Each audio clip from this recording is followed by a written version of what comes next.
아나운서가 소개하고 아재가 분석하는 아이템. 와, 안녕하세요. 대표님 반갑습니다. 대표님 진짜 오랜만에 봬요. 그렇죠. 2주 만에 뵙습니다. 네. 무슨 일 있으셨던 건가요? 네, 저도 이제 전 국민이 지나가는 오미크론. 그 한 달 전에 네. 이미 지나가지 않으셨나요? 그렇죠. 네. 저도 이제 네. 한번 지나갔다가 네. 이제 왔고 우리는 슈퍼 항체 보유자이기 때문에 네. 오히려 마음이 편하더라고요. 네, 네, 네, 네. 겪어보니까 그렇죠. 네. 그냥 이렇게 지나갈 수 있구나 네. 라는 생각이 드니까 어쨌든 이 아이템 기다리시는 분들 많으실 텐데 네. 이렇게 다시 돌아오셔서 너무너무 반갑습니다. 이제 본론으로 들어가기 전에 좀 안타까운 사건이 지금 일본에 있었어요. 네네. 후쿠시마에 지진이 발생을 했거든요. 네네. 그로 인해서 너무 안타깝고 좀 그렇긴 하지만 네. 우리 투자자들의 입장에서는 이게 반도체에 또 안 좋은 그렇죠. 영향을 미치지 맞습니다. 않을까라는 네. 생각이 좀 먼저 들거든요. 네. 어떻게 보세요? 일단 이제 부정적인 영향도 있고 긍정적인 영향도 있습니다. 일단 여기 그 예전에 후쿠시마 그 원전 사태 때 보셨지만 네. 여기 전자부품 업체들이 되게 많아요. 공장들이 되게 많고 그래서 이제 이번에 3월 16일 날 이제 후쿠시마 지진으로 인해서 일부 반도체 라인들이 가동 중단이 됐습니다. 네. 지금 파악된 거는 이제 르네사스라는 이제 시스템 반도체 업체 여기 이제 팹이 되게 큰 영향을 받았고요. 세 개 공장이 지금 뭐 이렇게 영향을 받아서 가동 중단이 됐다고 하고요. 가뜩이나 이제 차량 반도체 쪽이 공급이 부족한데 또 이게 좀 부정적인 영향이 있을 것 같습니다. 어쨌든 네. 이제 뭐 그때처럼 완전히 이렇게 아예 큰 피해가 간 상황은 아니기 때문에 일단 정전 정도로 이제 해서 여기 이제 유지 보수돼서 또 뭐 금방 재정비가 될 것 같고요. 네. 그래도 어쨌든 그 사이 또 이렇게 생산의 차질은 불가피하다. 자동차 쪽에는 좀 조시하는 소식이라고 생각하시면 되겠고요. 네. 또 키옥시아 도시바 낸드 플래시죠. 키옥시아 공장도 좀 일부 전력 문제가 있었던 것 같습니다. 네. 그래서 일단 낸드 플래시 공급이 좀 부정적이겠죠. 그러면 이제 반대로 낸드 플래시를 공급하는 국내 삼성전자나 SK 하이닉스 입장에서는 또 반사이.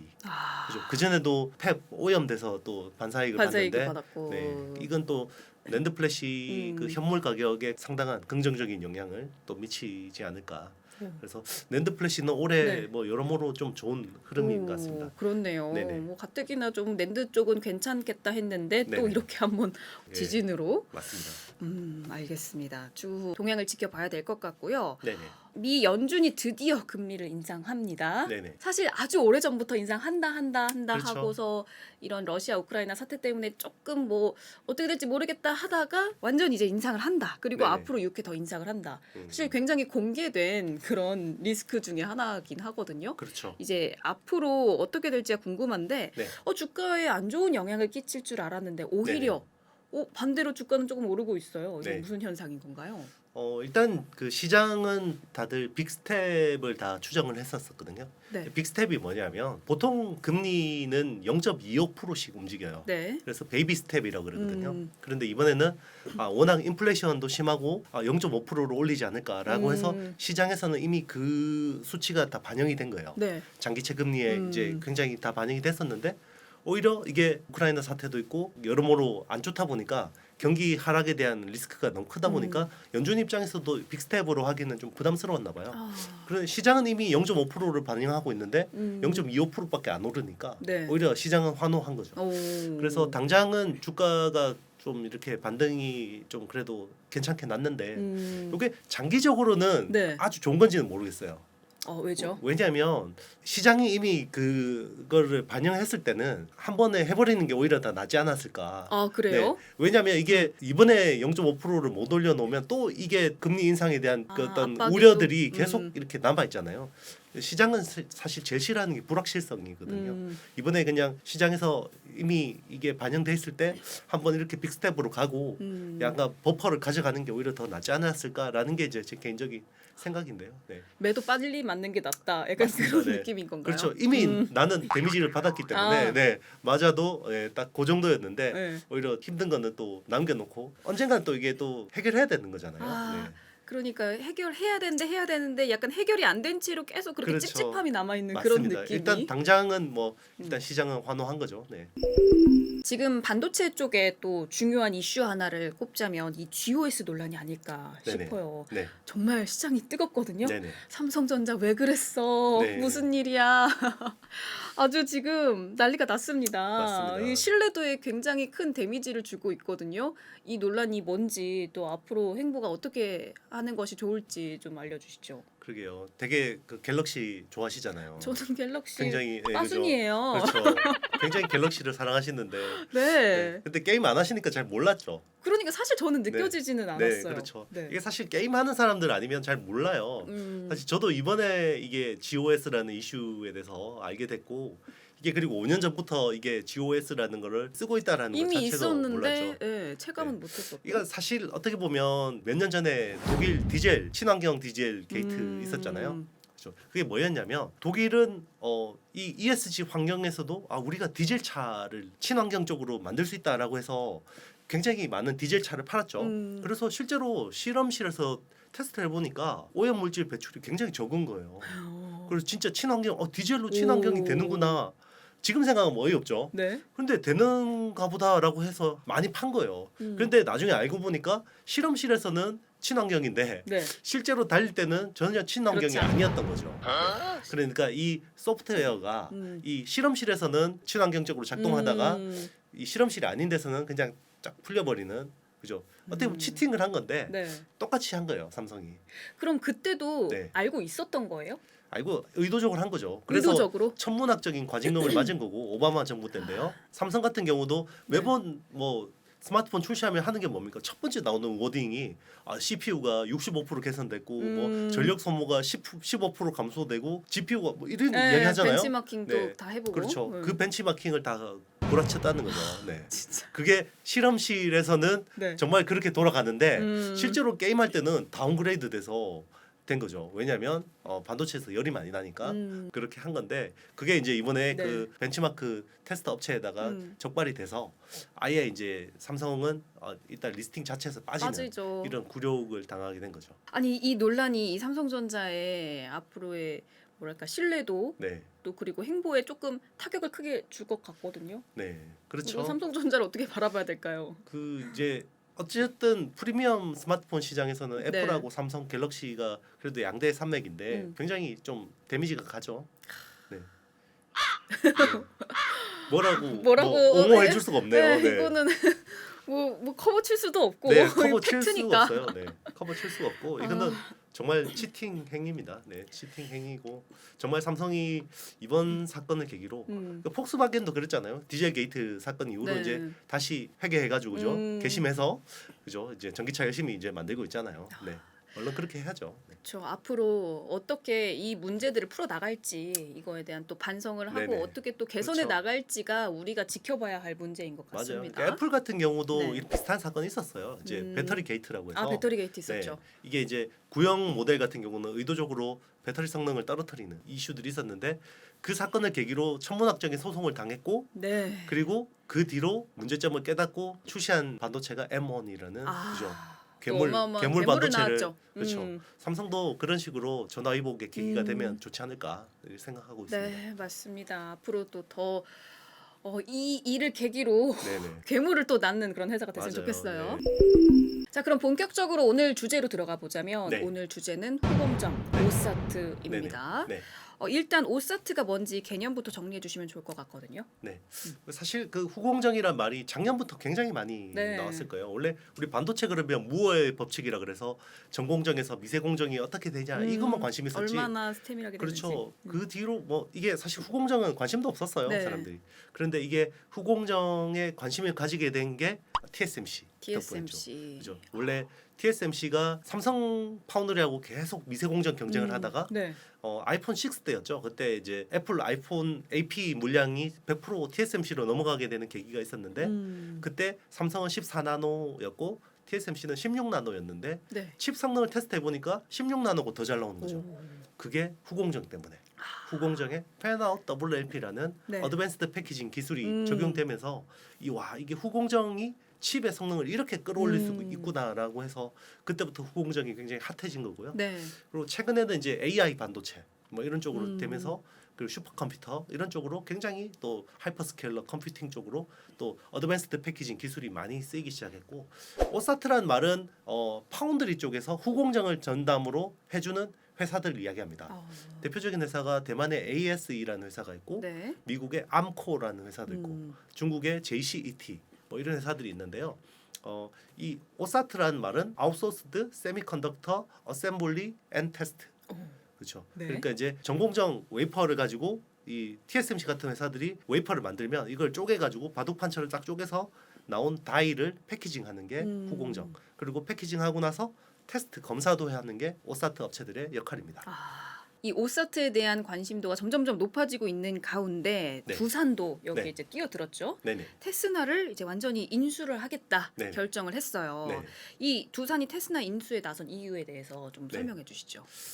일단 두산 그룹도 마찬가지고 한화도 마찬가지고요. 네. 어떻게 보면 아주 그 선두권 재벌은 아니지만 중상위권 재벌 기업들의 관심은 네. 결국 이 반도체 서플라이 체인 안에 들어가고 싶거든요. 네네네. 그래서 우리도 어떻게 잘하면 SK처럼 될 수 있지 않을까.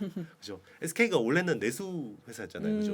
유공 네. 그죠? 옛날에 원래 정유화학 이런 거 하고 뭐 이제 내수 통신 이런 것만 하다가 SK 하이닉스를 인수해서 수출 기업으로 거듭났잖아요. 그래서 자세도 나오고 네. 그렇죠.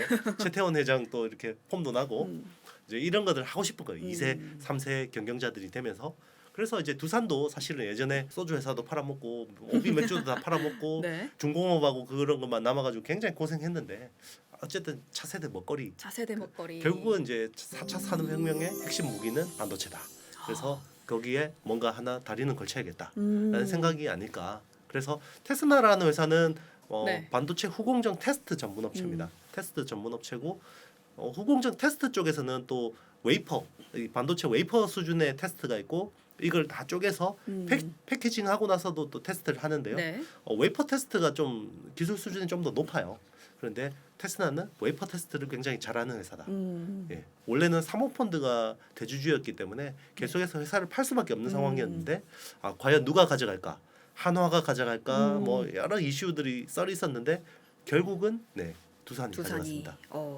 그렇다면 두산은 앞으로 이 테스나뿐만 아니라 다른 여러 반도체 쪽으로 네네. 점점 확장해 나가는 그런 행보를 보일까요? 아니면은 결국은 반도체 이 서플라이 체인이 네. 커질수록 거기 소재, 부품, 장비가 커질 수밖에 없잖아요. 음. 그죠? 이 땡큐 아베 이후로 국산화 굉장히 네. 속도가 빨라지고 있기 때문에 국내 소재, 부품, 장비 업체들이 굉장히 이제는 실력이 많이 올라갔어요.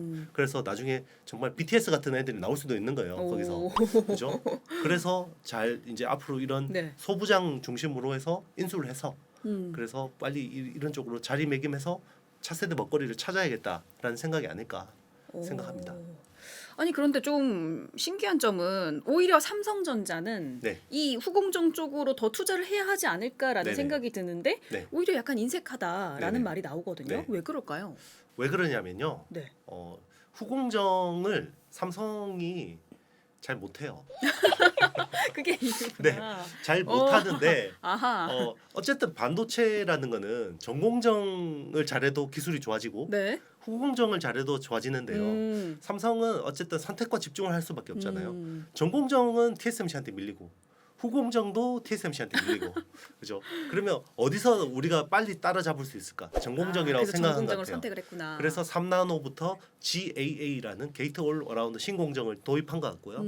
TSMC는 3나노까지는 핀팻 공정, 기존 공정 그대로 가는 거고 2나노부터 GAA 공정으로 가는 거거든요.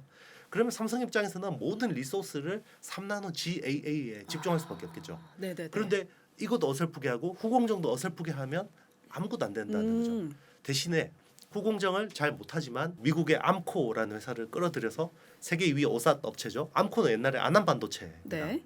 IMF 때 미국으로 넘어간 회사고요. 어쨌든 태생은 한국 회사이기 때문에 후공정을 굉장히 잘합니다. 그래서 지금 삼성이 밀고 있는 X큐브, I큐브, H큐브라는 어드밴스드 패키지 기술을 암코하고 같이 해서 내놓는 거죠. 오. 삼성은 전공정에 집중하고 후공정은 협력사 파트너를 통해서 좀 고도화하겠다. 이게 생각인 것 같습니다. 오히려 또 잘한 선택인 것 같아요. 뭐 네네, 이도저도 맞습니다. 아닌 상황이 될 그렇죠. 수도 있지만 그리고 또 TSMC를 따라잡겠다는 그 목표도 또 올해는 이룰 수도 있지 맞습니다. 않을까라는 생각이 들거든요. 그렇죠. 그래서 또 파운드리가 이제 4나노 3나노 관련 업데이트를 삼성전자가 이제 발표를 했다고 하거든요. 네네. 어떤 내용인가요?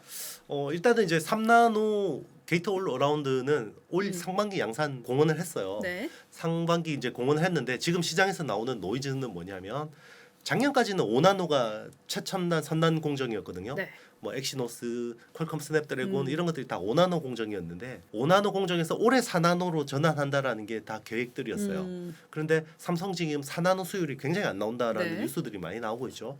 그런데 TSMC도 지금 마찬가지인 상황입니다. 그래서 4나노 쪽에서는 삼성보다는 좀 낮긴 한데 네. 수율이 50%가 안 나오면 의미가 없는 거거든요. 근데 50%가 두 회사 다 안 나오고 있기 때문에 좀 문제가 되는 거고요. 그래서 걱정하는 거죠. 4나노도 안 되는데 3나노가 될까? 라는 것들 때문에 이제 삼성에 대한 어떤 주가에 대한 기대감이 굉장히 낮아지고 있는 상황인데 이 파운드리라는 거는 되게 재밌어요. 메모리 같은 경우는 16나노를 못하면 14나노를 잘 할 수가 없거든요. 파운드리는 네. 4나노를 못해도 3나노를 잘할 수도 있어요. 오, 그럼 그냥 점프해 버리는 거네요? 점프해 볼 수도 있어요. 오. 실제로 삼성 같은 경우는 작년에 5나노보다 7나노가 더 안 좋았어요. 그러니까 왜냐하면 많이 생산해 볼수록 수율이 네. 좋아지거든요. 그런데 삼성은 7나노 생산 경험이 많지 않았는데 5나노 쪽은 굉장히 많이 생산하니까 수율이 60%까지 올라왔는데 오히려 이제 똑같은 거죠. 만약에 3나노 쪽은 아예 새로운 신공정이기 때문에 4나노가 잘 안 돼도 성공할 수는 있어요. 이게 뭐 반드시 안 된다라는 건 또 우리가 너무 메모리 쪽 중심으로 사고하는 거 아닐까 그런 생각입니다. 오, 잘할 수도 있네요. 3나노는 또. 그럼요. 네, 잘할 수 기대해 있습니다. 볼 만합니다. 네, 7나노 못해도 5나노 잘했잖아요. 그러니까요. 네. 이 오사트 부분에 이제 두산이 테스나를 인수를 했고 네네. 그밖에 우리나라 이 오사트 쪽의 동향이 어떤지 좀 네네. 정리해 주시면 좋을 것 같아요. 일단 국내 오사트 업체들은 주로 이제 패키징 쪽이 많았어요. 조립 쪽이 많았고 특히나 메모리 쪽으로 좀 많이 비즈니스를 했는데 최근에 뜨는 거는 파운드리 사업이잖아요. 네. 파운드리는 시스템 반도체. 우리 흔히 그 전에 이야기하는 비메모리. 그렇죠. 비메모리 쪽은 또 오사트 생태계가 굉장히 큽니다. 그렇기 때문에 이제 국내 오사트 업체들도 이제 비메모리 시스템 반도체 향 이제 오사트 시장으로 굉장히 많은 전력 투구를 하고 있는 상황이고요. 여기에 이제 오사트를 담당하는 회사는 하나마이크론 그리고 SFA 반도체, 테스나, 네페스 아크, LB 세미콘, 네페스 뭐 이런 회사들이 있습니다. 오. 그래서 아예 테스트 쪽을 주력으로 하는 회사들은 테스나나 네. 그리고 네페스 아크 같은 회사가 있고요. 테스트하고 패키지를 같이 하는 회사는 하나마이크론, 뭐 SFA 반도체 뭐 이런 회사들이 주로 있습니다. 일단 우리가 살펴봤던 기업들도 있고 아닌 기업들도 좀 있거든요. 네. 일단 네페스는 많이 들어본 것 같은데 네페스 아크는 좀 생소하거든요. 네네. 어떤 기업인가요? 원래는 네페스에서 테스트를 주력으로 하던 사업부가 스피노프한 회사고요. 네. 그리고 원래는 모기업인 네페스인 거고요. 네페스에서 이제 테스트 전담 사업이 이제 스피노프에서 나온 게 네페스 아크입니다. 그래서 지금은 PMIC 쪽, 파워 매니지먼트 IC 쪽이나 아니면 이제 CIS 그리고 AP 테스트 쪽을 주로 하고 있습니다. 최근에 엑시노스 2200 물량을 좀 일부 받아서 좀 이제 주목을 받고 있었는데 엑시노스 2200이 지금 좀 벅벅거리는 상황이 있어서 네. 그런데 어쨌든 테스트 물량은 계속 많아질 수밖에 없다 이렇게 보고 있습니다. 네. 그리고 또 SFA 반도체는 약간 생소하거든요. 이 네네. 또한 눈여겨 보신 이유가 있을까요?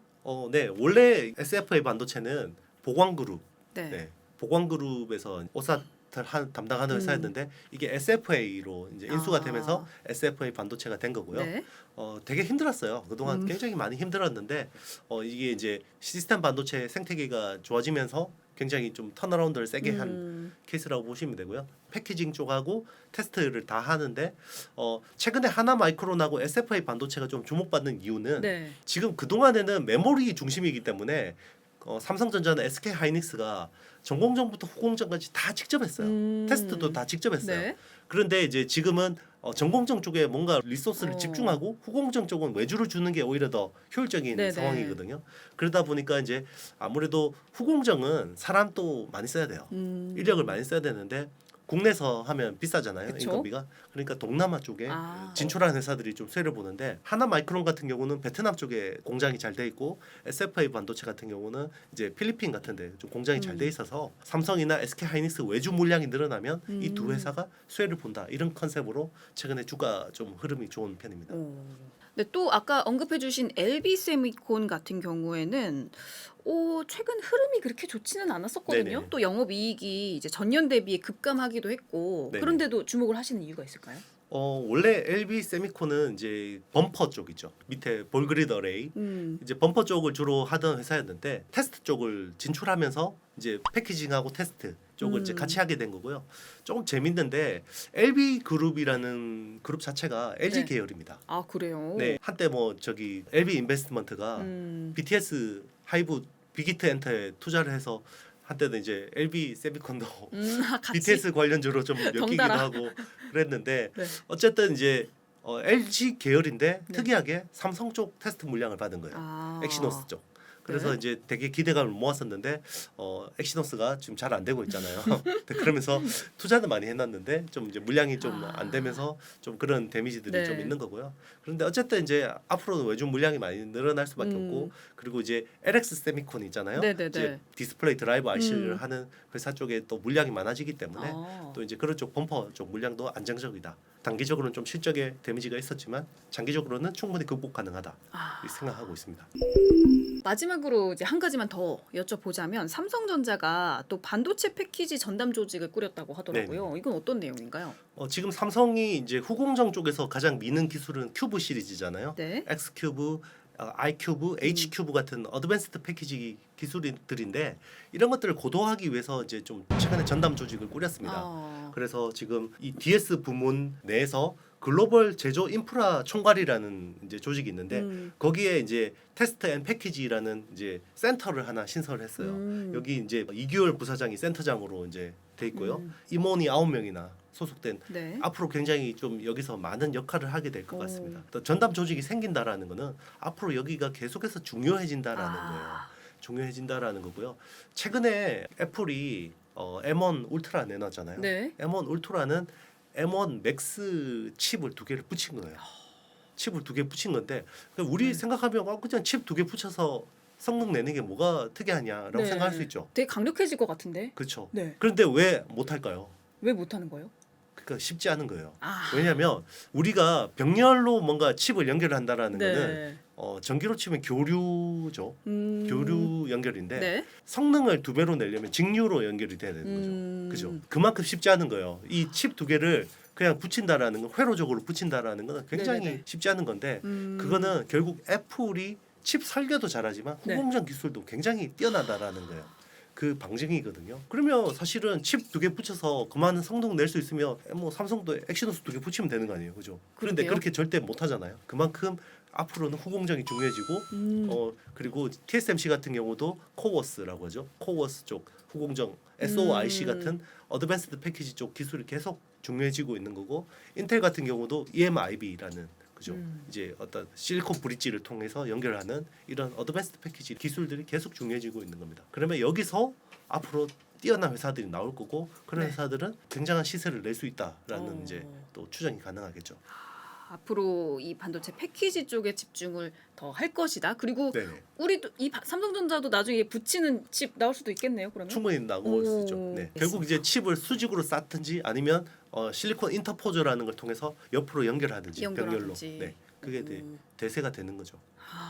네, 오늘은 이렇게 후공정 오사트 쪽으로 반도체 살펴봤는데 앞으로는 전공정뿐만 아니라 후공정에다가 이제 기업들이 많은 그런 에너지를 투입할 것으로 생각이 돼서 투자하시는 분들도 더 눈여겨 보시면 좋을 것 같습니다. 네, 오늘 정보가 도움이 되셨다면 좋아요, 구독, 알림, 댓글 남겨주시고요. 투자에 대한 판단은 본인에게 있음을 있습니다. 기억해 주시기 바라겠습니다. 다음 영상에서 만날게요.